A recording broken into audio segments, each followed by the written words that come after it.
My husband gave me divorce papers. His part was already filled out. If there's anything you don't like, feel free to give this out, okay? He smiled, a smile that seemed to say he couldn't possibly be wrong. Years later, I never would have imagined that the man I married, Tatum, after an office romance, would one day make me want to slap that smile off his face. I'm Sally, a working wife married for 3 years now. We don't have kids yet. Our marriage isn't great, but it's not terrible either. My husband isn't exactly controlling, but lately he's been lazy and doesn't contribute much. It's not unusual for both spouses to share chores, but my husband refuses to help out. He still insists that housework is women's work. Maybe it's because he lived with his parents for so long, but I think it's mostly because of his influence from his family, especially his mother. When you marry someone, the type of mother-in-law you end up with can really shape your married life. It's like a luck game, and whether you get lucky or not with your mother-in-law can make a big difference. My luck? Well, it's like getting the same disappointing prize every time. Sally, can't you make a decent meal? Another miss? Today my meeting ran late, and I got home late, so when I manage to leave on time, I do cook properly. What are you talking about? For a woman, taking care of the house is more important than work. It's common sense to have dinner ready when your husband gets home. I wish that kind of common sense had stayed in the 90s. Every day after work, my mother-in-law is somehow always there. My husband gave her a spare key without consulting me, so now she comes over every day. She's always there before I arrive, but I'm too afraid to ask how early she starts settling in. Then she spends her time finding faults around the house and bombards me with criticism and snide remarks as soon as I get home. Honestly, if Tatum keeps eating like this, it's going to ruin his health. That's why I cook when I can. Sigh, my poor son, stuck with such a disappointing wife. It's frustrating. She just brushes off everything I say, like she's not even listening, and calling him my poor boy is just weird. If it happened occasionally, it might be bearable, but her coming over every single day like this is incredibly stressful. What's worse is how my husband just laughs it off and doesn't intervene. And if she's going to come over every day, the least she could do is pitch in with something. But no, she's quick to criticize and make sarcastic remarks, yet she never lifts a finger to help. Sometimes she even takes portions of the dinner I've prepared. I'm so tired. Well, I'll just take this takeaway then. Hold on, if you take that, we won't have anything for dinner. That's why I keep telling you to come home earlier and cook, but today, I couldn't. Stop making excuses. Just hurry up and cook for my dear son. I'm taking this. Oh, and I'll grab the strawberries from the fridge too. Bye now. Wait, you can't just take our dinner without asking. Even after our dinner was taken, my husband didn't say a word. I'm really getting annoyed, giving him an angry look, but he just keeps grinning foolishly. It's so frustrating. Why aren't you saying anything when our dinner was taken? It's no big deal, just a little bit. It's not just a little. They took the whole thing. Then hurry up. Huh? I'm really hungry. Hurry up and make dinner, will you? I was left speechless with anger and disbelief as my husband went to the living room and flopped down on the sofa. Ugh, this is so infuriating. At least pay for the takeout. I was seething with anger, screaming in my mind. I'm fed up with my mother-in-law showing up unannounced every day, but on the rare day she doesn't come, I feel uneasy. Why is that? When I got home from work, my mother-in-law was unusually absent. My husband, who should have been home before me, was also missing. Even though it should have been peaceful, I felt a sense of unease. The reason became clear the moment I opened the fridge. It was gone. The steak I had saved for a special occasion, bought on payday, was missing from the freezer where I had stored it. There was only one possible explanation. I hurried out of the house, jumped on my bike, and pedaled as fast as I could while still being cautious. My destination was my in-laws' house, just a 7-minute bike ride away. Finally arriving there, breathless from covering the distance in 5 minutes, I wasted no time.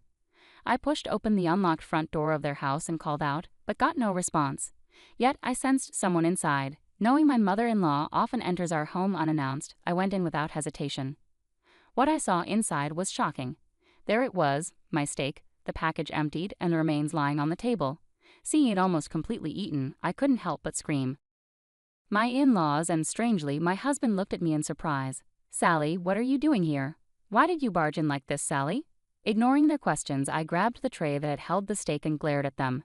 This is the steak I bought, right? Did you eat it without asking? Oh, that? It was delicious, thank you. My mother-in-law smiled cheerfully at me, while my face burned with anger. It's not about whether it was delicious. I bought that to share with my husband. Why did you eat it without asking? It's no big deal. Tatum had some too, but I didn't get to eat any. Hemph, serves you right for planning to eat it alone. Consider it a lesson for not buying enough for all of us. Learn from this. Why am I the one who has to learn a lesson? I looked at my husband, hoping for support, but he just grinned foolishly again. And you? Why didn't you stop them? Well, I did get to have some, so it's okay if I didn't get more. There's no need to get so upset. We can just buy more. That's not the point. It's useless. Nothing I say seems to get through to my husband. Just then, tears started welling up in my eyes, and I felt a gentle hand on my shoulder. I looked up to see it was my father-in-law, always calm and quiet. I never understood what he was thinking, but I couldn't believe he joined in eating it. Or maybe he didn't know I had bought it. That's what I thought. Anyway.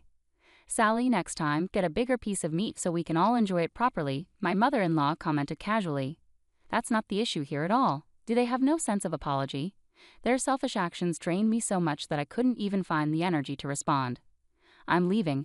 Don't you dare come barging in here again. My mother-in-law's voice rang out as I turned to leave. My husband stayed behind, mindlessly drinking beer. At that moment, I felt utterly indifferent. A few days later, I realized I needed to have a serious talk with my husband. The conversation took a surprising turn. What? I blurted out involuntarily. While I was out working, I unexpectedly saw my husband. Seeing him wasn't unusual. He's in sales after all. However, it was strange because he had told me he was on a business trip in another state. Why? What's going on? To make matters worse, he was walking arm in arm with a woman I didn't know. Judging by his foolish grin, it was clear they had more than just a casual relationship. I instinctively hid and listened as they approached, overhearing their conversation. "Tatum, why are you looking at me like that?" she asked. "Because you're so cute," he replied in a pathetic, lovesick tone. Their conversation continued.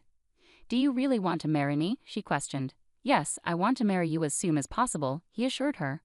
"Then will you get a divorce?" "Of course, I'll talk to her about it tonight." Decision made, he affirmed. It was confirmed. He was cheating. In that moment, I felt no shock at all. Instead, I realized I had fallen completely out of love with him. There was no love left for him in my heart. It was all gone.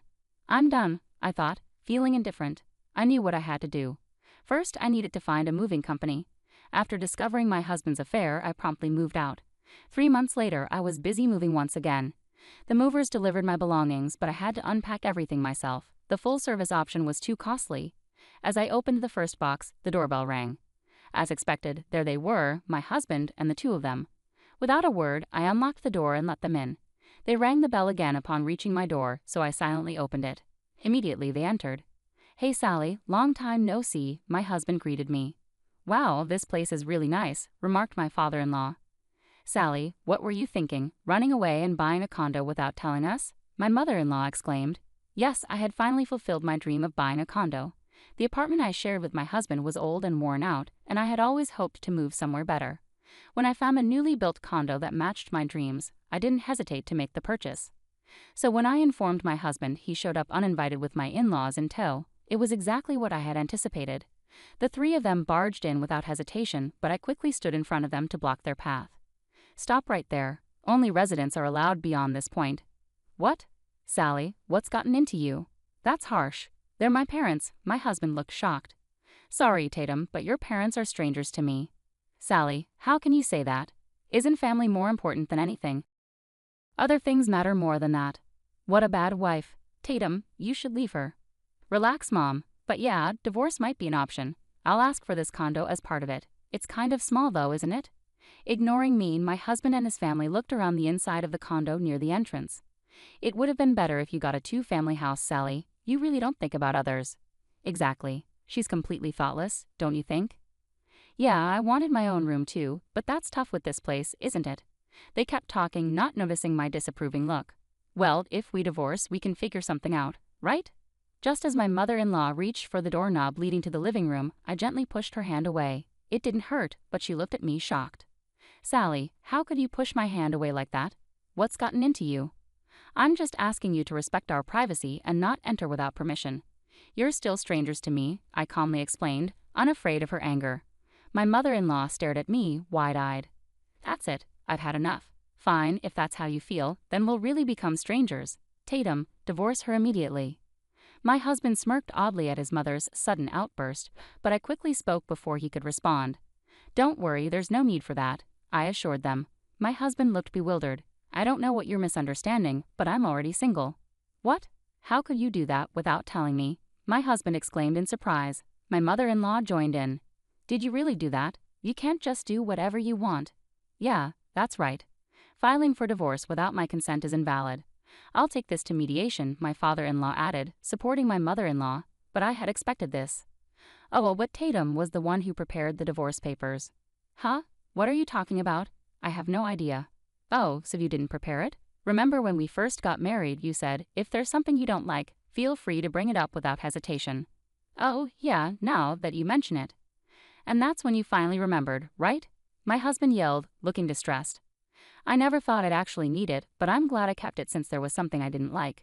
Why did you handle it yourself? Who does that seriously? It's not valid. Mediation, no divorce. Well, fine. Let's settle this thoroughly before we talk about divorce, okay? It seemed like everything had been anticipated. I pulled out documents and photos from a large envelope I had placed by the entrance. Inside were photos of my husband with his mistress and evidence of his affair. What's this? Evidence of your affair? My husband stammered. Did he? Well, you were the one who left home, so… No, the affair started long before that. I've heard a lot from this woman, your mistress, and I even have these photos. Huh? Is that true? After leaving home, I quickly consulted with a lawyer and hired a detective. They discovered that my husband and his mistress were meeting almost daily, making it relatively easy to gather evidence of their affair. With my lawyer beside me, I confronted the mistress. Tatum told me he's divorcing you and marrying me. I'm so happy he's finally leaving you. That dreamy girl gave me lots of photos of the good times she spent with you. No, that's not true. I expected a fierce battle with the mistress, but surprisingly, the conversation went smoothly due to her naivety. Tatum will take care of my compensation and handle the paperwork, so make sure it's done. Did you wait? I didn't agree to any of this. Well, I did ask her to wait quietly until the divorce is finalized. No wonder she kept avoiding me whenever I tried to contact her. I understand. The story has taken a new direction, and your explanation won't excuse your actions anymore. You're admitting you reached out to her first. That speaks volumes. Wait, listen. It's not what you think. It's not what it seems. There's no point in arguing. You have the right to contest the divorce papers, but the divorce will happen eventually. I'll also be seeking compensation and a fair division of assets. That's how it stands. Caught off guard by these unexpected developments, my husband collapsed to the floor, or rather my ex-husband now. Considering how useless he's been as a husband, I don't expect much in terms of savings, compensation, or property division. But honestly, I'm not counting on any of that anyway. My main goal is to divorce him and break away from both him and my in-laws. That's all I hope to achieve. I have a job and income, so I'll manage. I still have savings after buying the condo. I'm not worried about my future. If I can just stand up for myself against my husband, that's enough for me. With these thoughts in mind, I looked down at my stunned husband. However, it was my mother-in-law who couldn't hold back. Wait a minute, Sally. What are you talking about? Your son cheated without our knowledge, didn't he? Well, even though our son cheated, it must have been your fault too, right? It's the wife's fault for getting cheated on. Oh, is that so? Well then, could you please leave now? This is exactly what I expected. I didn't think we'd have a reasonable conversation anyway. No matter what she says, she's just a stranger now, completely unknown to me. I decisively began to usher her out, but my mother-in-law resisted strongly against my efforts. Even if you're getting divorced, you need to hand over this condo for the property division. Why should I do that? We bought this with marital funds, right? Our son has a share too. They probably don't understand the whole situation, my mother-in-law said with a smug look. Well, if we had bought this condo with savings from our marriage, then that would be true. But unfortunately for her, that's not the case. I purchased this condo with money I had before we got married, so it's not marital property to divide. Really? Yes, that's right. Both my parents passed away shortly after I started working. That's why I had planned to care for my in-laws after marriage. But facing my mother-in-law's constant attacks and snide remarks, every day shattered that resolve completely. Tatum never contributed financially to the household. Looking back now, was he spending it on his affair? Well, it doesn't matter. I've been covering almost all our living expenses, so there are no savings from our marriage. But compensation is different. Even if it's paid in installments, please ensure your son pays it promptly. I can't believe this, Sally-san. Can't you reconsider the divorce? I'll talk sternly to my son about it. Why should I? There's no benefit for me in that. But I promise to stop criticizing from now on. Well, it's too late for that now. But how about this? Let's have steak tonight. We'll treat ourselves to some high-quality meat. Do you have money for that? Well, do you have it? If you lend it to me, I'll go buy it. No way. There's no benefit for me. With a deep sigh, I calmly addressed the three pale-faced individuals. Please leave.